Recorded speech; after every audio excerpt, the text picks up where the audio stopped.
Благодарам. Почитувани, Социјалдемократскиот сојуз, како и секогаш во недостиг на теми и аргументи, се обидува со весела математика да привлече внимание.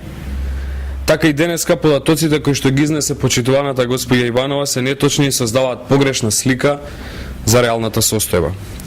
СДСМ ја интересира како се намалува невработеноста.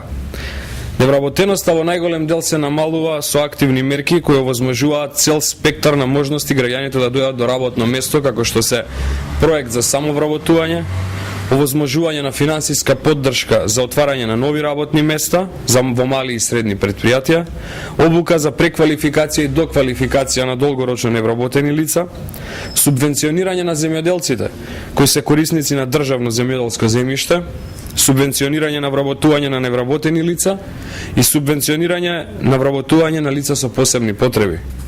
Сите овие мерки се дел од оперативниот план за активни мерки за вработување и политики на владата на Република Македонија, која што 6-ти пат поред ги носи на ниво на годишен план за работа.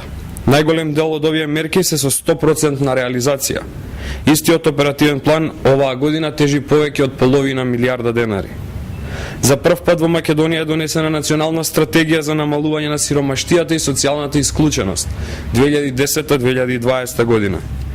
Токму овие мерки, зголемувањето на инвестициите, растот на бруто домашниот производ, допринесе за намалување на бројката на невработените. Невработеноста на 31.12.2011 година, кога ВМРО ДПМН е на власт, изнесува 31%. За разлика од ова, невработеноста во 2006 година, кога СДСМ беше на власт, изнесуваше 37,9%, а во 1998 година беше постигнато највисокото ниво на невработеност 39%.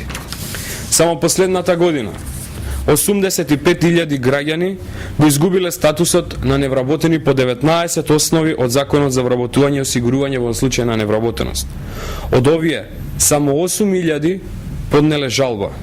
Тоа е доволен показател дека нема насилно бришење на бројката на невработени, како што тврди СДСМ.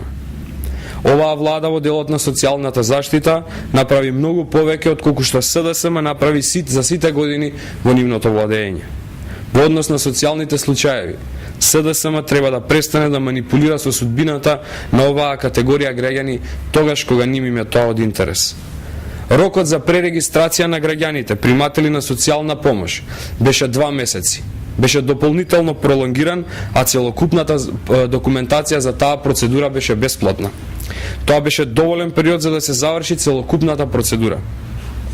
Почитувани, сосема е видлива разликата. Владата предводена од ВМРО ДПМН се бори преку активни мерки да овозможи нови работни места, води правилна социјална политика и покрај сите предизвици на глобалната економија успева да ја намали невработеноста. Проблем кој беше првично создаден од СДСМ. Оваа влада не брише невработени ниту социјални случаеви. Оваа влада се обидува да направи ред во хаосот кој СДСМ го остави зад себе. Благодарам.